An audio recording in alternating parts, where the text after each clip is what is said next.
Episode number 6, relative equal highs and relative equal lows. Okay, this right here, okay, is what makes index futures so great. This is why I love NQ. This is why I love trading the index futures. Unlike other markets, index futures have a tendency to constantly engineer these relative equal highs and lows every single day. It makes identifying the drawn liquidity very, very easy. An A plus setup is not A plus without relative equal highs and lows as a target.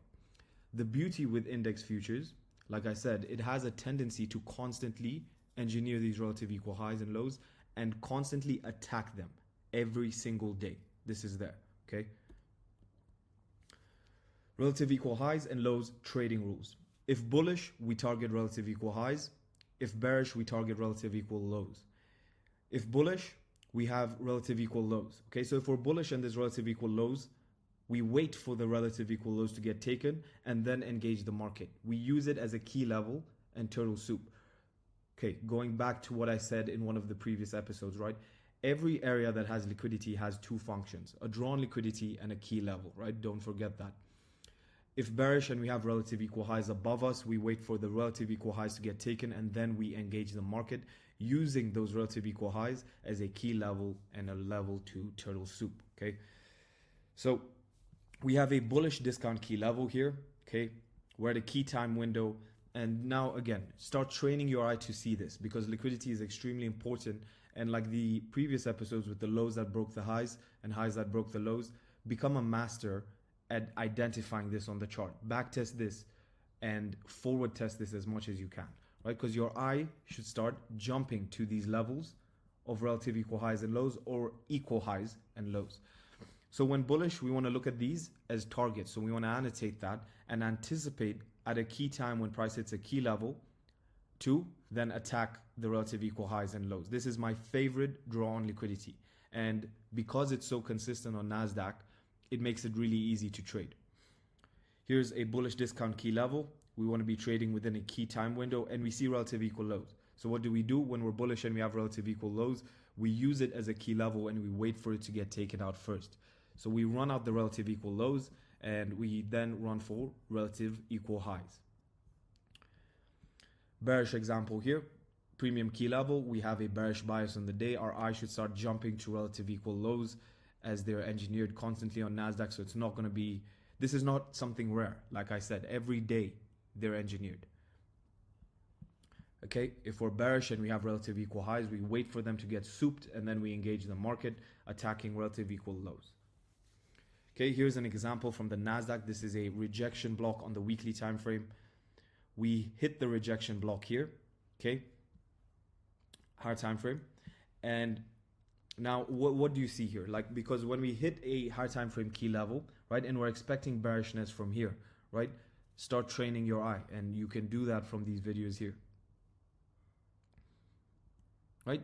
Your eye should jump to relative equal lows. Lots of stops here. Lots of retail liquidity resting below. Anticipated, again, the market efficiency paradigm we talked about in the lows that broke the highs and highs that broke the lows. This is, again, another retail logic of support, right? So because it's a retail logic of support, smart money is going to cannibalize them from higher time frame key levels, right? And we had the 1 hour fair value gap here, and this is equity open, by the way. And we aggressively attack them, right? We give them no chance to get out of their stops. Okay, relative equal lows here, taken, right? Relative equal highs. So when we're bearish, we have relative equal lows and we have relative equal highs. So we wait for the relative equal highs to get taken. And then what do we attack? Relative equal lows. So if we were bearish here, okay, we wouldn't be shorting within this small little fair value gap that you see there.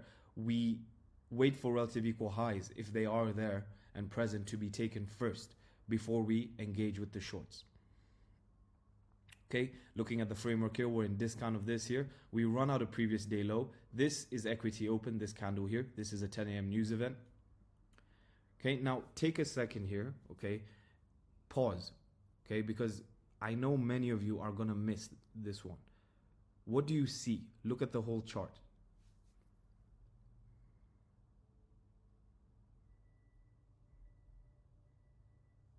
okay, you should be seeing multiple relative equal highs and lows, right? If you were just looking at one, this is what you need to learn to train your eye to see, because we have relative equal highs here, we have relative equal highs here, and we have relative equal lows, right? So we're bullish here, okay?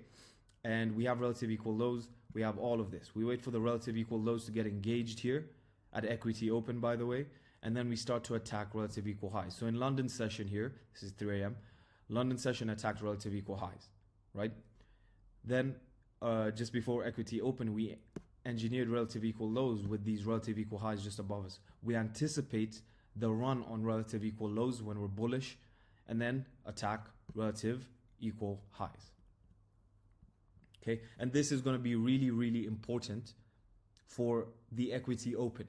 Our model in the equity open, using these relative equal highs and lows and really training your eye to see this is super important. That $60,000 that I made in 3 days, every single trade had relative equal highs or lows as a target.